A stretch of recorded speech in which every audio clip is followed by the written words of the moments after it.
Hey everybody, Ryan Neal from Blueprint Technologies, live at the Blueprint Lounge at Data and AI Summit 2025. On the floor with Sarah Branfman. She's the Global VP of all of ISV Sales.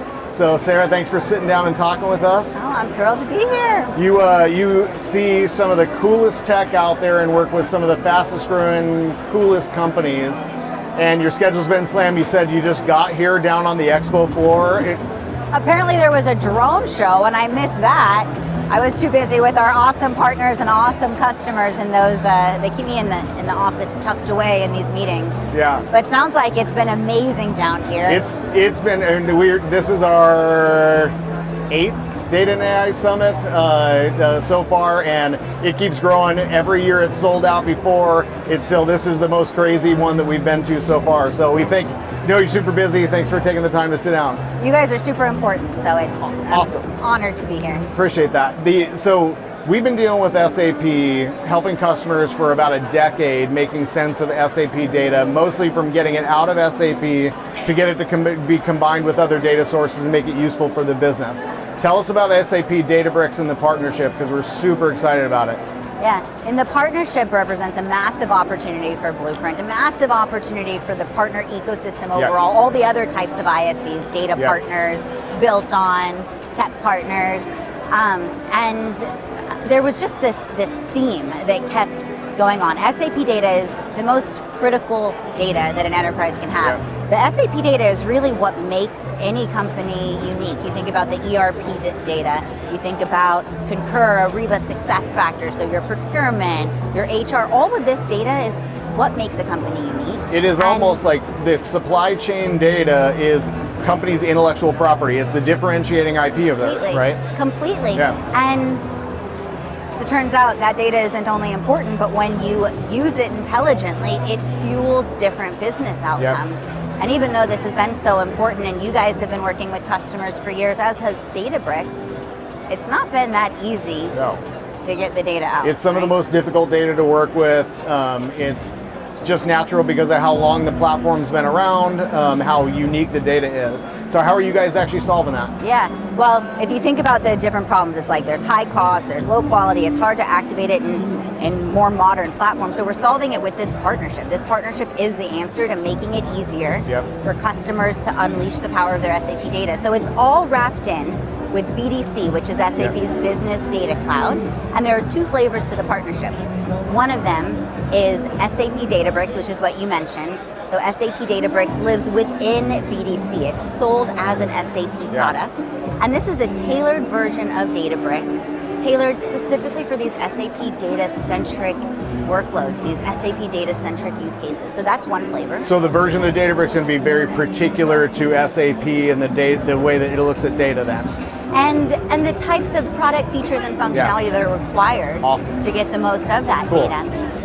And then there's also native Databricks, which is just not SAP Databricks. But that partnership is going to be connected with this connector powered by Delta sharing, which we can talk a little bit about here, but I know you're an expert at all of that. Delta sharing is our open protocol. She's joking. I'm definitely not the expert. Ryan's an expert at a lot of things.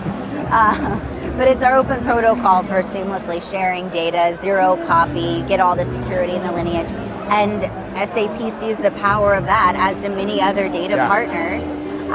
And so they're going to have a specific connector that gets all that data in BDC and seamlessly delivers it to native Databricks. So there are these 2 flavors, the SAP Databricks and that connector to native Databricks. It's super cool because what I love about the partnership is it allows existing SAP customers to be able to get more out of their SAP environment by using functionality that they already know and love from Databricks within the platform itself. But then also if you combine not only Delta sharing with the Lakeflow Connect, and all of a sudden now you have kind of a one-stop shop for a huge amount of your source system data, which would be massively expensive, massively time consuming, almost impossible to be able to combine. Completely, and then when you're thinking about combining all these data, then you think back to that SAP data that's been so hard for so long to get value of. We've all seen the customers who are struggling to then, once you get data from a system to another one and you recreate it. I talked to someone earlier who they're doing this real time, and that means daily. I'm not the smartest in the room, but I know daily isn't real time for me at least.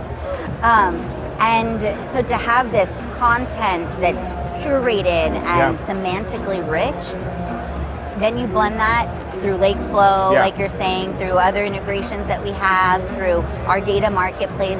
You're blending SAP and non-SAP data together seamlessly to unlock huge power really across all difficult these to do. industries. What are the coolest part about, a lot of people can talk about how cool the tech is and how like enriching the data is going to help them.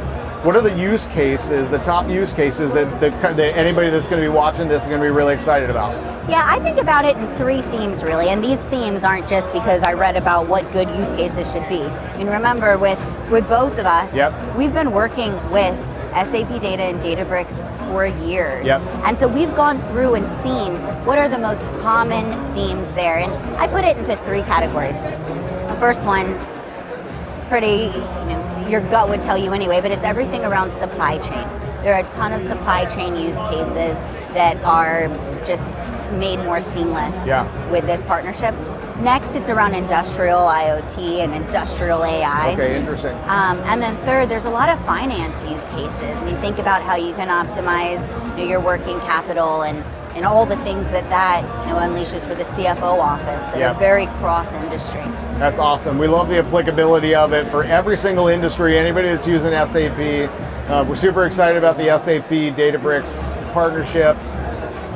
Thank you for stopping by. We really appreciate you taking the time. Hopefully you can get on the expo floor. Yeah, I'm so excited to be here with, again, all of our ISVs. We can let them know that leading up to this, he asked me to name who my favorite ISV is. I said that'd be like deciding if I like my son or daughter better. I would never do that. Everybody out there is going, oh my God, pick us, pick us. But we had partner awards last night, and those were pretty fun. But thank you to everyone out there, to all of our partners, to you, what we're doing with our ecosystem. Unity Catalog Partner of the Year right there. That's right. I gave that one with a big hug and a high five.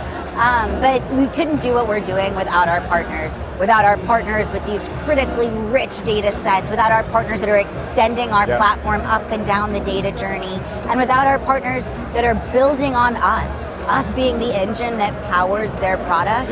And I mean, the opportunity is endless. So thanks for having me here. Thank you to everyone for being part of this, and let's have a great summit. Love it. Appreciate it.